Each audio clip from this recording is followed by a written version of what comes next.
Hey everybody, it's Lindsay, Nails for Dummies. I'm here to show you how to do neon paint splatter nails. Now some people do this using polish.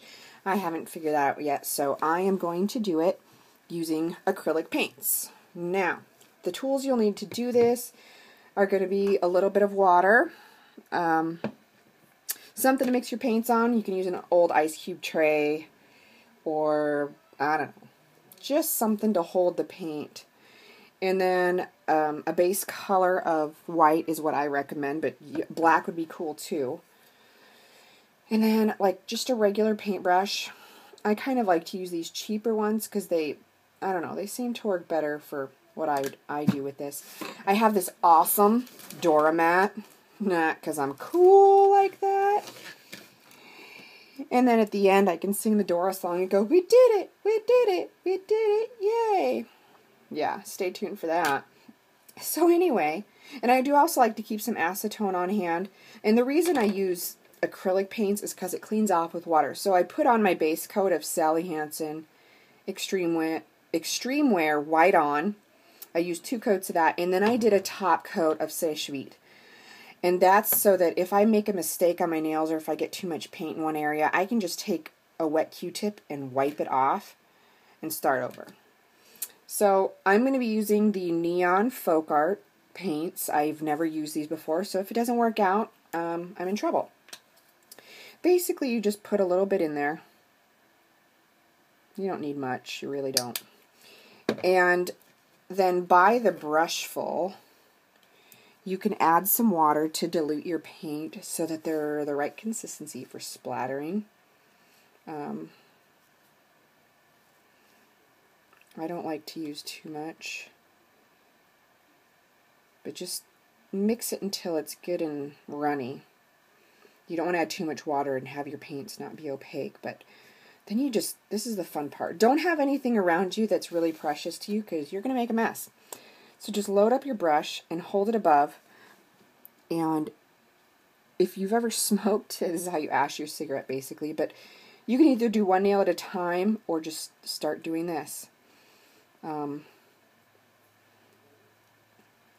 Depending on how close you hold, and you'll notice it gets absolutely everywhere. But that's okay, because like, you know, it's just acrylic paint. It'll wash off with water. So just depending on how high you hold the brush will depend on, some people like the strings more than the dots. You just do whatever makes you happy.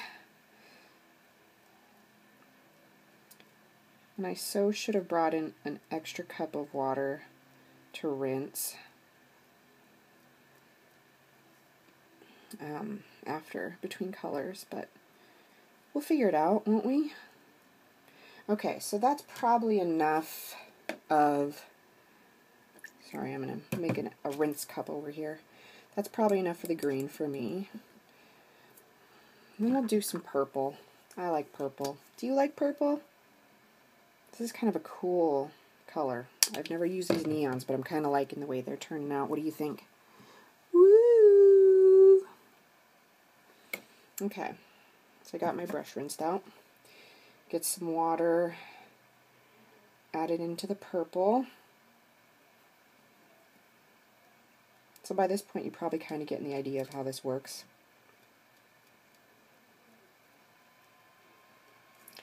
I think this ends up looking so awesome.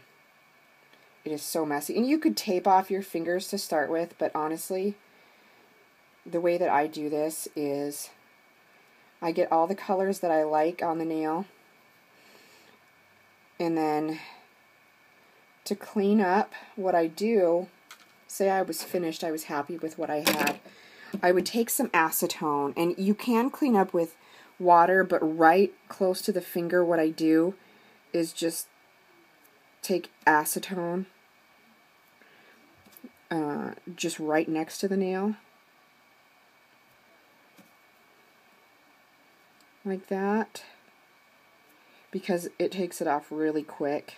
Sometimes with water you do have to scrub a little bit. So I just clean that really close area off. And the reason that I do that is once you put the top coat on, you'll seal whatever is there. So I just got paint in my hair. That's awesome. Anyhow, so now that I have that on there, I would seal it. First you wait for this to dry. With acrylic paints, if it's not, you know, totally dry, you're going to make a mess. And because it's really thinned out paint, it's going to dry really fast.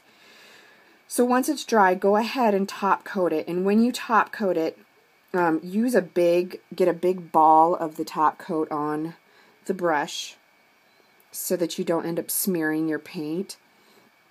And then once it's top coated and the top coat is dry, then just go wash your hands in the sink with soap and water, and all of this will come off. Okay, sorry about that. My stupid phone rang in the middle of this and couldn't get my camera to work. But anyhow, I can't quite remember where I left off, but after you've cleaned around right around the edges with the acetone, you can top coat it and then just wash your hands with soap and water, and the rest of all this paint will come off. And you can add as many colors as you like. Just keep building on it, and you can go back, and if, you know, say you put on too much purple and you wanted more of the green to show up, you can go back and add on some green. But that's pretty much the general principle of it. It's pretty easy, and that's kind of why I like it. So if you have any questions or comments, leave them below, and I will do my best to get back to you. And until then, keep polishing and keep having fun, and don't be afraid to try new things, because it's just nail polish and it will come off. Bye!